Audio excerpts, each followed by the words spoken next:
네, 시작하겠습니다. 음, 음, 로마서 12장 14절부터 1절까지입니다. 음,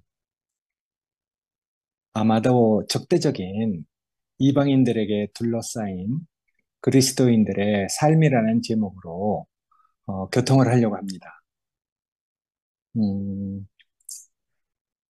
21절까지 보겠습니다. 너희를 박해하는 자를 축복하라. 축복하고 저주하지 말라. 즐거워하는 자들과 함께 즐거워하고 우는 자들과 함께 울라. 서로 마음을 같이 하며 높은 데 마음을 두지 말고 도리어 낮은 데 처하며 스스로 지혜 있는 채 하지 말라. 아무에게도 악을 악으로 갚지 말고 모든 사람 앞에서 선한 일을 도모하라.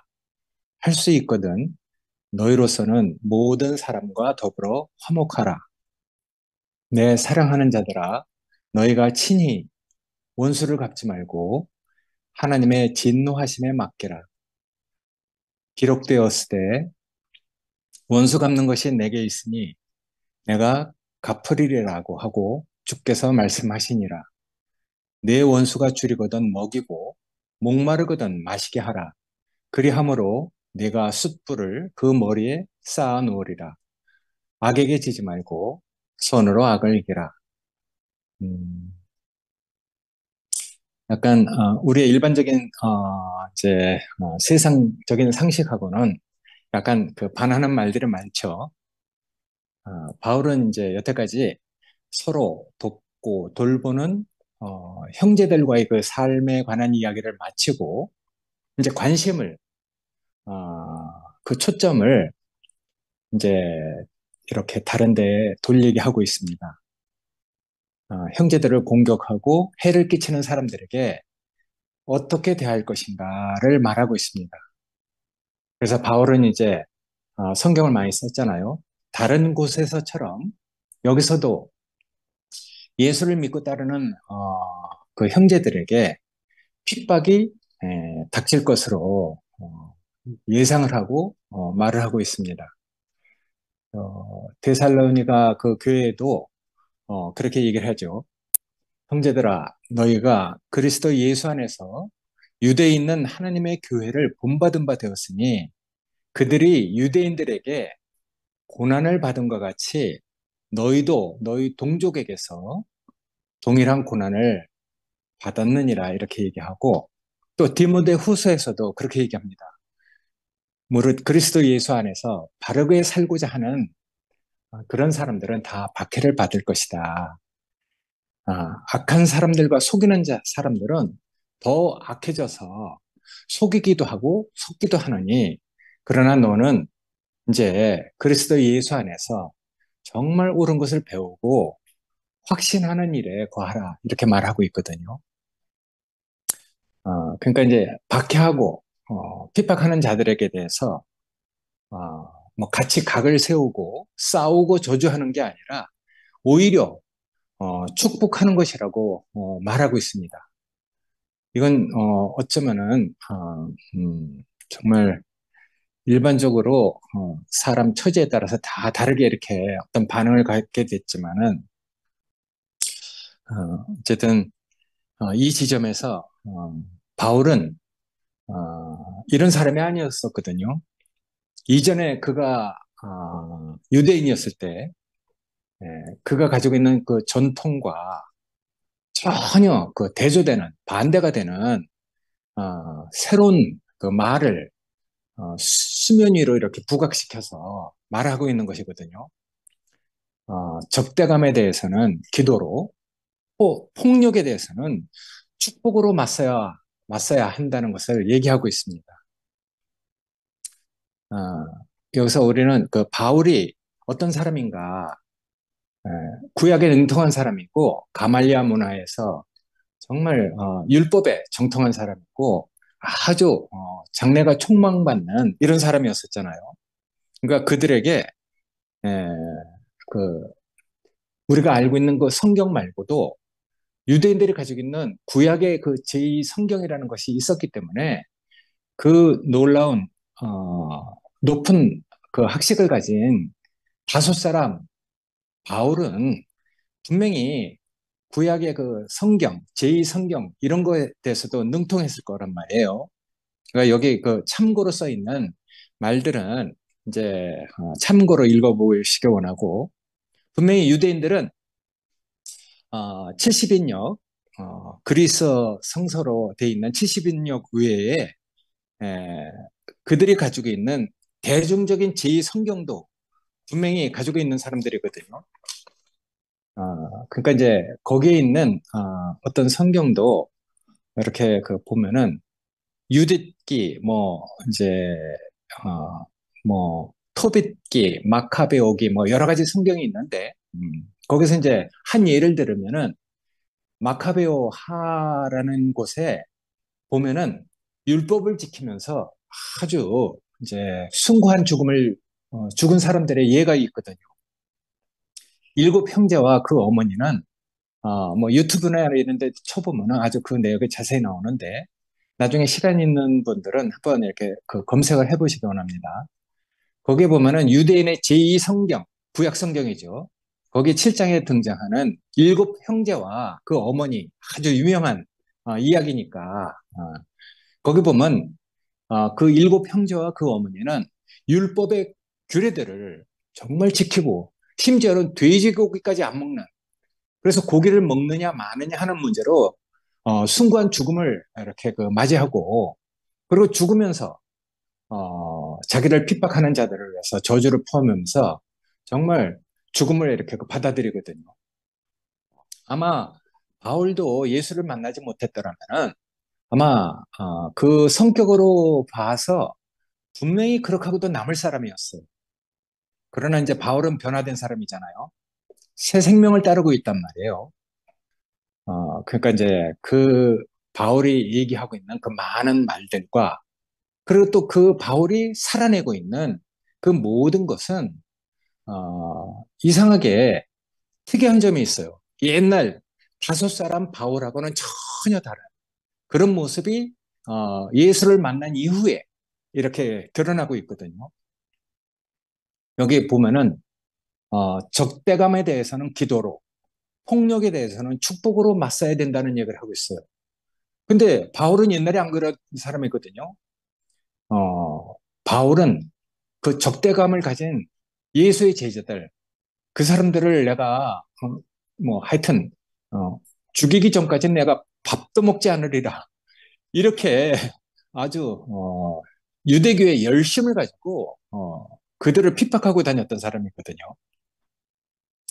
근데 바울은 이제 예수를 만나서 변화된 사람이잖아요.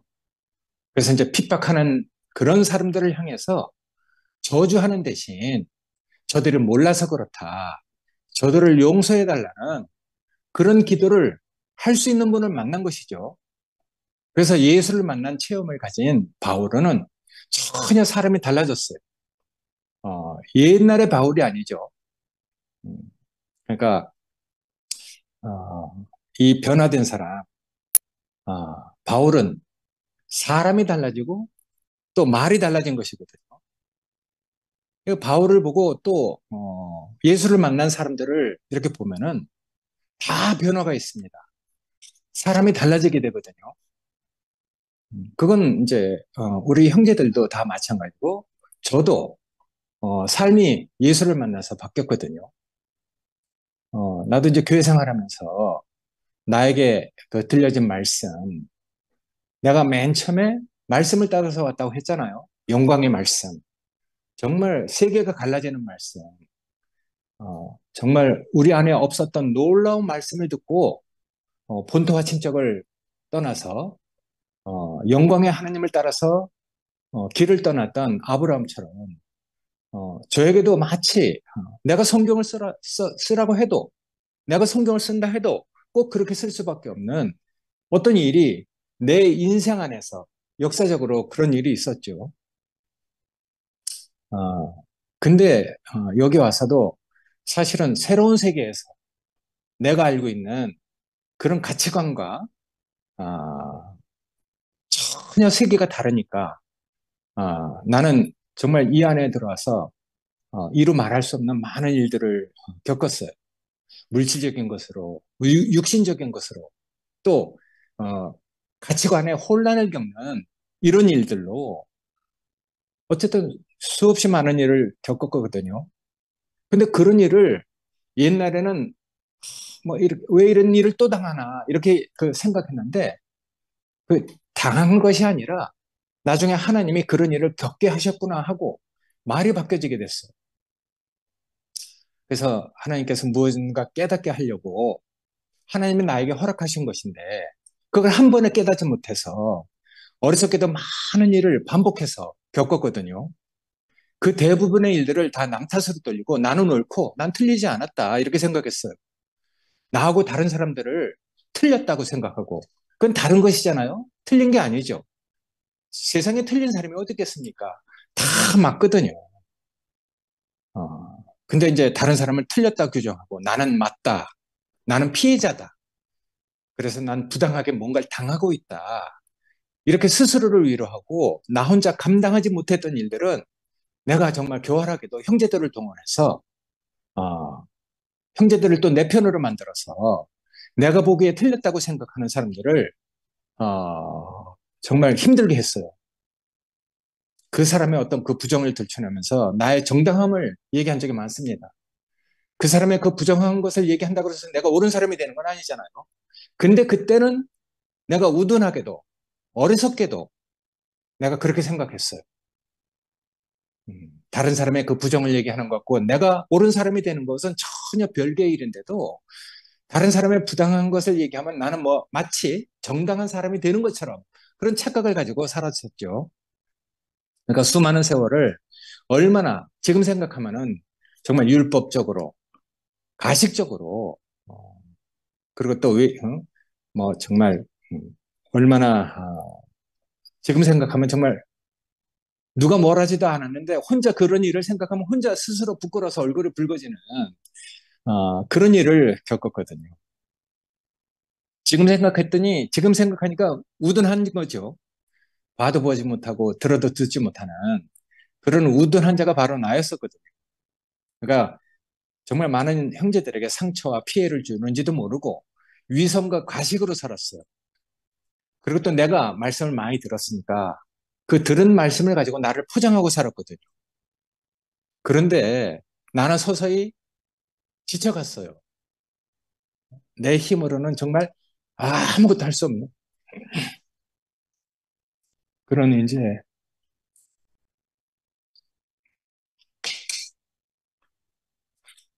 병든 자가 되고 약한 자가 돼가고 있었어요. 겉으로는 뭐 내가 강한 척 했죠. 아무 도움도 필요 없는 마치 뭐 주님을 잘 따라가는 건강한 그런 사람처럼 보이고 싶었지만은 내 속은 정말 썩어서 골마 터지고 있었어요. 많은 합병증으로 인해서 나는 쇠약해졌어요.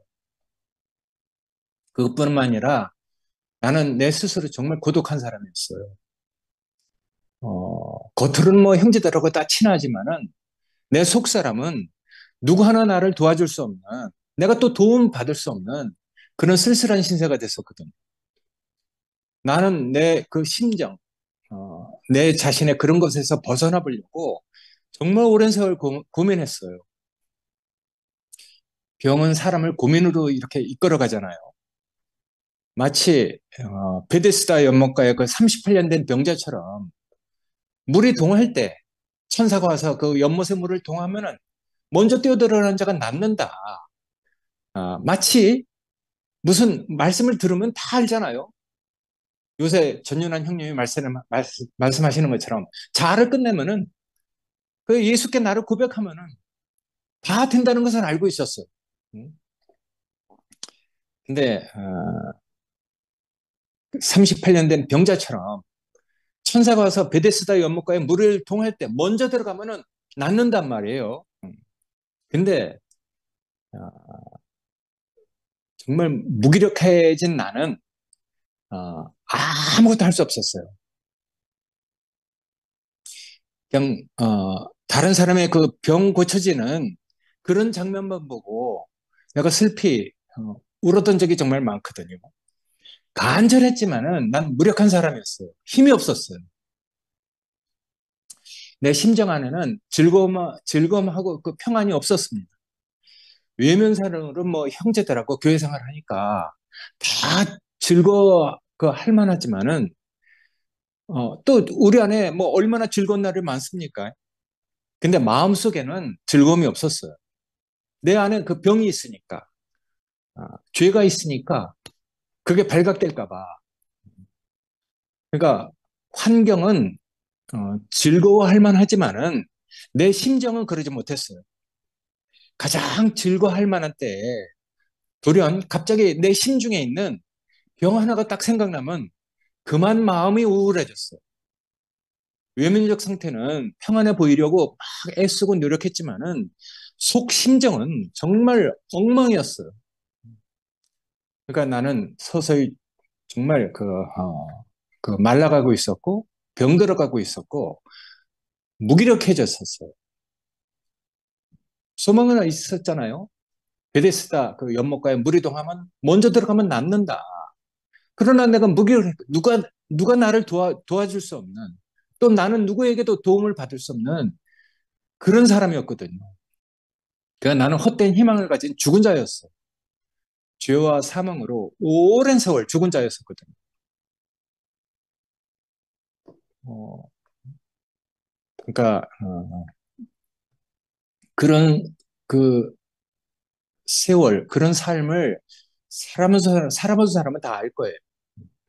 근데 어느 날 말씀이 들렸어요. 정말 내가 지쳐서 아무것도 할 수 없을 때.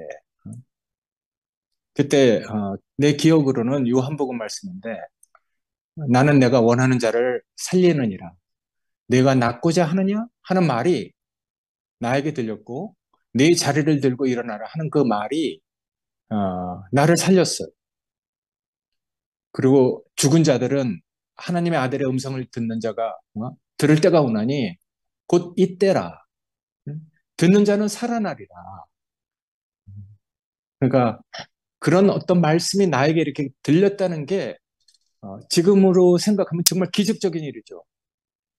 그러니까 사람 속에 있는 내적인 사망과 그 멸망은 누구도 제거하지 못하는 것 같아요. 스스로 구원자를 예비할 수 없거든요.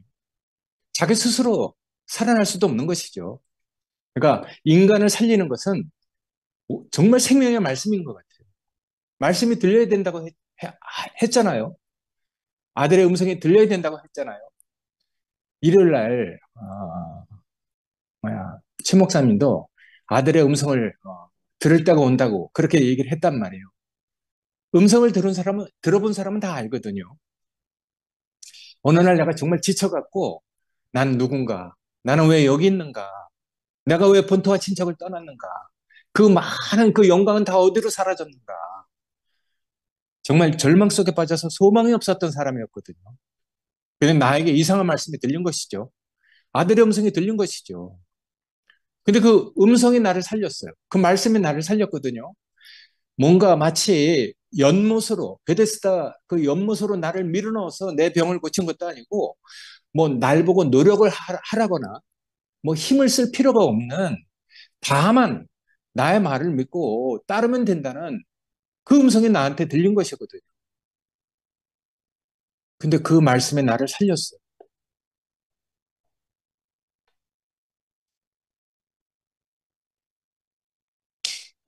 근데 그 말씀은 이상하게 능력과 권세가 있었어요.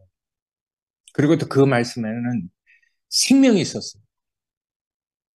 그래서 나중에 알게 됐지만은 정말 그 말씀 안에 있는 그 영원한 생명, 전능한 생명, 그런 그 자신을 나에게 주시는 분이고, 정말 살아계신 분이고, 그리고 또 그분 자신의 인격이, 그분의 말씀이 우리 안에 들어오면은 즉시로 그분 자신의 인격과 생명으로 우리를 일으켜 주시고 살려주시고, 우리의 그 죄와 사망에서, 그 약한 데에서, 그 병든 데서 우리를 다 일으키고 살려내시는 정말 능력 있는 말씀이었었거든요. 그래서 내가 일어나게 됐어요. 내가 활력을 되찾게 됐거든요. 생명 안에는 정말 부활의 힘이 있는 것 같아요. 사망에서 생명으로 옮겨주시고 우리 속에서 그 말씀의 능력이 활력이 돼갖고 우리를 강건하게 해주시잖아요. 나는 정말 살아났죠. 근데 어느 날 구원을 얻어서 내가 살만하게 됐다고 생각하는 그때, 아이고, 선 줄 알면은 바로 넘어진 줄 알아라. 내가 살만하게 되었다고 생각하는 어느 날, 나를 돌아보고 내가 또 그 사망에 빠졌거든요. 그러니까 항상 나를 위해서 산다는 것, 나를 돌아본다는 것, 그게 주님을 따라가는 우리에게는 정말 무익한 것 같아요. 믿음의 주요 온전케 하시는 주님만 바라봐야 되는데, 항상 나를 돌아볼 때마다 나는 정말 부끄럽게도 개가 토한 것을 먹듯이 나는 이런 실패를 몇 번 했는지 몰라요. 그러니까 내가 그런 사람이니까, 누구도 내가 정죄할 수 없는, 내가 누구도 판단할 수 없는 그런 사람으로 제 자신이 알아졌거든요. 그러니까 성경에 써 있는 대로 우상숭배를 반복해서 저 바벨론과 아수르, 하여튼 거기로 포로로 잡혀간 이스라엘이 바로 나였어요. 그리고 호세아의 아내처럼 몇 번이 그 집을 나가. 근데 목사님하고 같이 살면서 난 한 번도 방황한 적이 없잖아요. 형제들이 너무 부러웠어요. 차라리 방황을 하고 그 막 교회에 오지 않는 그 형제들이 정말 부러운 적이 많았거든요. 근데 나는 좀 방황을 할 수 없는, 그렇지만 영적으로 마음으로는 얼마나 내가 방황을 했는지 몰라요. 그러니까 나는 호세아 그 아내처럼 마음적으로, 심적으로는 얼마나 그 집을 나간 정말 형편없는 여자였었거든요. 정말 다윗처럼 깨진 질그릇이고, 야곱처럼 수없는 그 실패를 반복한 사람이 바로 나였어. 근데 나중에는 그런 내가 알아졌어. 아, 나는 이런 사람이구나. 주님 앞에 나는 이런 사람이구나. 어느 날 그냥 교회 형제들 앞에, 주님 앞에 나를 시인하게 됐어요. 근데 하나도 부끄럽지 않았어요. 내가 그런 사람인 걸 어떡하겠습니까? 아, 이게 나구나. 그래서 그런 나를 시인하도록 은혜를 베푸시고 정말 나에게 길이 참으신 분이 내 주님이에요.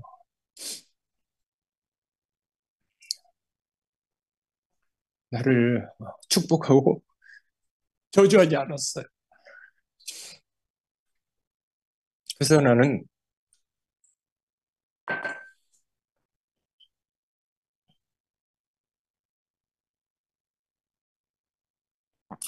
아이고 상도한테 있는 병이 나한테 옮겨진 것 같아.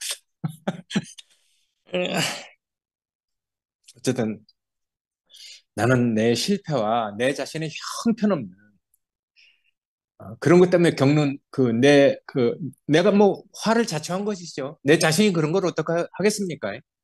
나라는 그 됨됨이가 그런 걸 어떻게 하겠어요? 그래서 그런 것 때문에 내가 당연하게 내가 이런 고난을 겪는구나 하고 시인이 됐어요. 내 자신이 인정이 됐거든요. 주님 앞에서 나를 시인하는 그날, 내가 나를 인정하는 그날, 모든 것에서 해방이 됐어요. 그리고,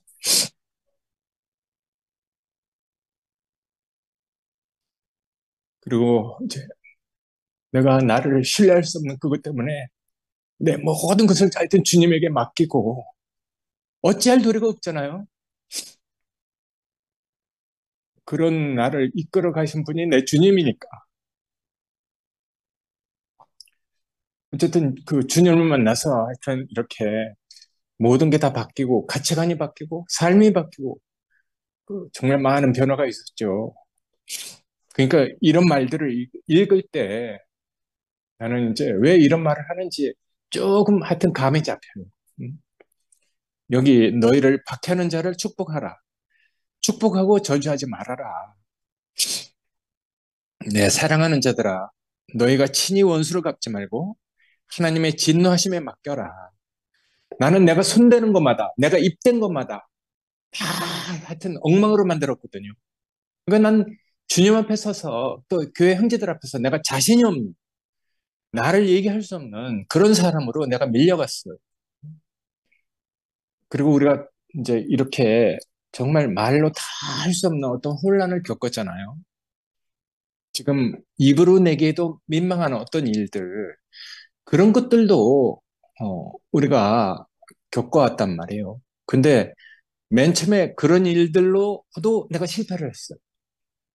그러나 이제 지금 와서는 알아진 것은 그런 일들에 대해서도 내가 만질 필요가 없구나. 내가 입댈 필요도 없구나.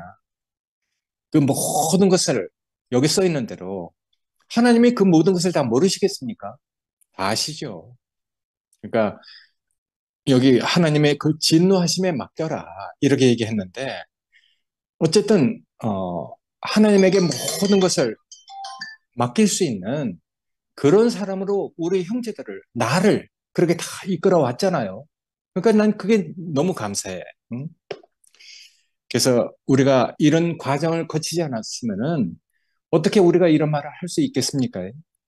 우리가 피해자 입장에서 우리 손으로 일을 처리할 때 그게 다 복수가 되잖아요. 원수를 갚는 것이 되죠. 내가 원수를 갚는 것이 됩니다.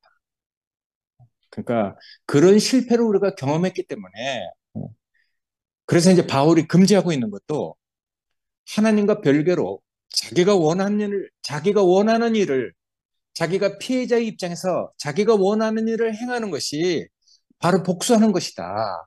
이렇게 얘기를 하는 것이거든요. 그러니까 누구나 자신의 주장대로 자기가 생각하는 정의를 가지기 위해서 행동하지 말 것을 바울은 지금 당부하고 있는 것이거든요. 그래서 그분의 그 자비로운 손에 그 다 맡겨야 된다는 것을 얘기하기 위해서 내 사랑하는 자들아 이렇게 말하면서 당부를 하는 것이거든요. 어쨌든 뭐 내가 이렇게 이 짧은 시간에 다 얘기할 수 없지만은 우리 마음 안에 그 복수의 칼을 내려놓게 하신 주님이 계시다는 게 너무 정말 감사합니다. 오히려 우리로서 해결할 수 없는 일들, 하나가 될 수 없는 일들을 마주할 때 지금은 다른 기도가 나오잖아요. 오히려 그들에게도 우리처럼 은혜와 축복이 있으면은 정말 그러지 않을 건데 그런 그 바울의 기도를 우리로 배우게 하잖아요. 그러니까 그게 너무 감사하죠. 여기 19절에 보면은 기록되었을 때 원수 갚는 것이 내가 있으니 내가 갚으리라 이렇게 얘기하잖아요. 하나님께서 의를 행하는 것을 보라고 얘기를 하고 있어요. 그러니까 하나님의 의는 아마 정말 틀림없이 우리 경험상 하나님의 사자들을 통해서 다 그런 일들이 수행이 되거든요. 우리가 그런 일들을 역력히 경험해 왔잖아요. 우리가 어떻게 할 수 없을 때 하나님은 적당할 때 하나님의 사자를 보내서 우리 형제들을 다 보호하고 지켜내시는 일들을 지나간 어떤 1년 동안에 우리가 다 경험을 했단 말이에요. 그러니까 우리는 성경에서도 또 현실 안에서도 하나님 하시는 그런 일들을 우리가 지금 역력히 보고 있죠. 그러니까 우리가 할 일은 정말 아무것도 없는 것 같아요. 우리가 할 일은 다만 기다리고, 그러니까 하나님을 따라가면서 제일 어려운 공과 마지막까지 배우는 공부가 기다림이래요. 기다리는 것이 제일 어렵거든요. 기다리지 못하면 자기가 해야죠. 근데 자기가 하는 그 모든 것은 아까 얘기했듯이 복수가 되고 내가 대신 하나님을 대신해서 내가 하는 것이니까 내가 원수를 갚는 것이 되는 것이거든요. 그러니까 우리는 정말 기다려야 됩니다. 우리가 할 일은 하나님 하시는 일을 보고 하나님 하시는 일을 찬송만 하면 되는 것이거든요. 내 원수가 줄이거든 먹이고 목마르거든 마시게 하라. 그리함으로 내가 숯불을 그 머리에 쌓아 놓으리라. 한과 같으다. 이렇게 얘기했거든요. 숯불을 머리에 쌓아 올리면 얼마나 뜨겁겠습니까? 그런 회개가 그 마음속에서 일어나도록 하신다는 것이거든요. 그러니까 바울은 사적인 복수 대신에 정말 충격적일 정도로 정말 우리 상식에 없는, 우리 상식에 반한 정말 긍정적인 노선으로 우리 눈을 돌리게 하잖아요. 그러니까 다른 것을 보는 것을 예전에 누가 그랬잖아요. 보는 것을 달리하는 것이 부활이다. 인식을 바꾸는 것이 부활이다. 어. 내 썩을 것을 주고 썩지 않은 것을 바꿔오는 것이 부활이다. 부활을 여러 가지로 얘기했는데 어쨌든 다른 것을 보게 한단 말이에요. 정말 우리가 우리 상식에 없는 일을 보게 하잖아요. 허기진 원수에게 음식을 주고 목마른 원수에게 마시게 하라. 이 잠언에 있는 말을 인용하면서 사실은 그 말이 열왕기에 있는 그 실예를 그 들어가면서 얘기하고 있는 것이거든요. 그 말을 묘하게 연결시키고 있죠. 그 성경을 그 보면은 여기 이제 규제를 적어놨으니까 나중에 시간 있으면 한번 찾아보고 읽어보시기 원합니다. 거기 보면은 엘리사가 이스라엘 왕에게 정말 초자연적인 힘으로 그 손에 잡힌 적들을 죽이지 않았어요. 거기서 이제 보면은 눈을 멀게 하고 그 성에 들어와서 사마리아 그 사람들에게 다 뭐 하여튼 어떤 일을 겪게 하는 일들이 쭉 있는데 어쨌든 그 손에 잡힌 적들을 죽이지 말고 엘리사는 오히려 만찬을 베풀어서 풀어주라고 하거든요. 그러니까 그 사례에서 아람 군사 적들은 다시는 이스라엘을 침공하지 않았대요. 그러니까 잠언에서 말하는 것처럼 바울은 그 말을 인용하면서 이런 행동을 취하는 것이 적들의 머리에 숯불을 쌓는 것이라고 그만큼 회개를 시켜서 어, 돌이키는 것이라고 말하고 있잖아요. 그러니까 구원자를 만나서 우리가 정말 다시 다 살림받은 사람이죠.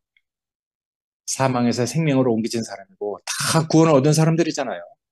근데 우리는 이렇게 살고 주님 앞에 살고 있지만은 우리가 여전히 세상에 살고 있으니까 세상은 그들 나름대로 선입견, 지식, 그리고 또 이런 믿는 이들을 조롱하고 타협하고 자기들이 알고 있는 그 모든 것을 동원해서 믿는 이들, 그 사람들에게 압력을 가하고 있거든요. 그게 성경에서도 있었고 현실 안에서도 있었죠. 그러나 정말 우리가 감사한 것은 그리스도의 사람들은 어, 홀로 그 세상에 마주하도록 방치해 놓지 않는 것 같아요. 그러니까 하나님이 일하시는 방법, 성령이 일을 하셔서 항상 우리가 생각할 수 없는 다른 세계, 하나님의 세계죠. 그것을 우리 안에 있는 그 현실로 만들어 가고 계시는 분이 하나님의 역사고 성령이 일하시는 놀라운 일이죠. 그러니까 이런 일들이 일어나는 것이 그리스도의 몸된 교회 안에서 일어나고 있단 말이에요. 그러니까 세상에서 일어나는 일들이 아니고 이건 이제 주님을 만난 그리스도 안에 있는 사람들이 겪어가는 놀라운 일들이잖아요. 우리가 생각할 수 없는 세계가 분명히 있어요.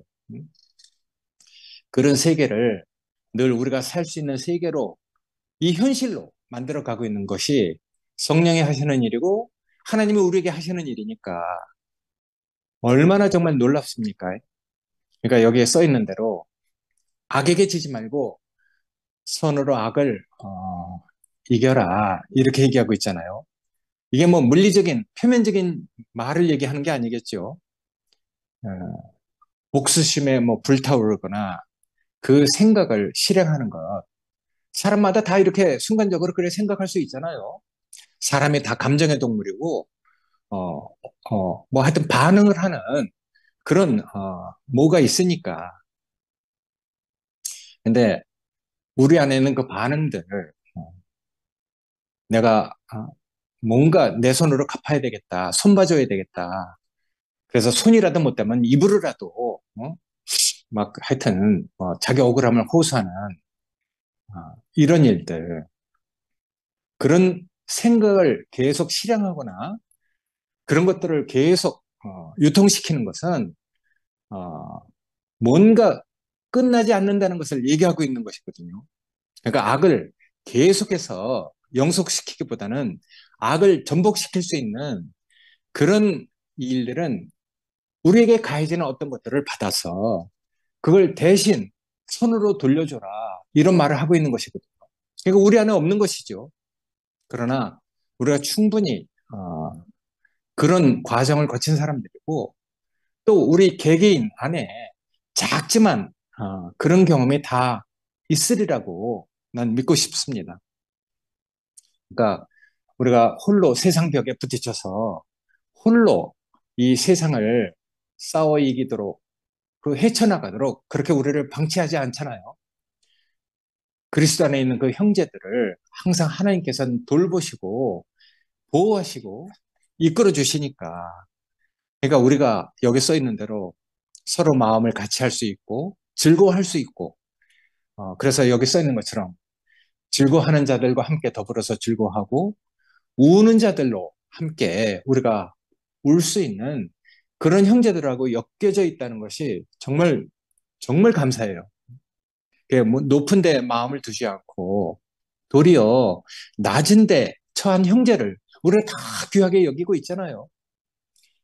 뭐 상도 이렇게 노래 부르면서 뭐 우리가 정말 다 은혜를 입었는데 뭐 우리 뭐 2시에 나오는 형제들만 은혜를 입은 게 아니라 영식이 형제가 유튜브에 올려갖고 곳곳에서 다 상도 형제를 귀하게 여기고 은혜를 입었다고 하는 그 말들을 우리가 이렇게 다톡방에 올라오는 것을 보면은 정말 놀랍잖아요. 그러니까 우리가 정말 낮은 데 처한 형제를 우리가 다 귀하게 여기는 이런 마음을 가지고 우리가 서로 다 즐거워하고 함께 울고 그런 삶을 살 수 있는 그 생명의 길, 모든 사람과 더불어서 평화롭게 살 수 있는 그 세계를 우리에게 열어주셨으니까 우리가 그 길을 지금 걸어가고 있잖아요. 그게 정말 감사하죠. 이건 옛날에 우리 안에 없던 세계고 세상에도 없는 세계죠. 하나님이 우리에게 주신 그 생명의 길, 그 길로 우리가 주님을 따라서 이렇게 살 수 있는 놀라운 축복을 우리에게 주셨다는 게 너무 좀 감사합니다. 예, 마치겠습니다. 아멘. 아멘.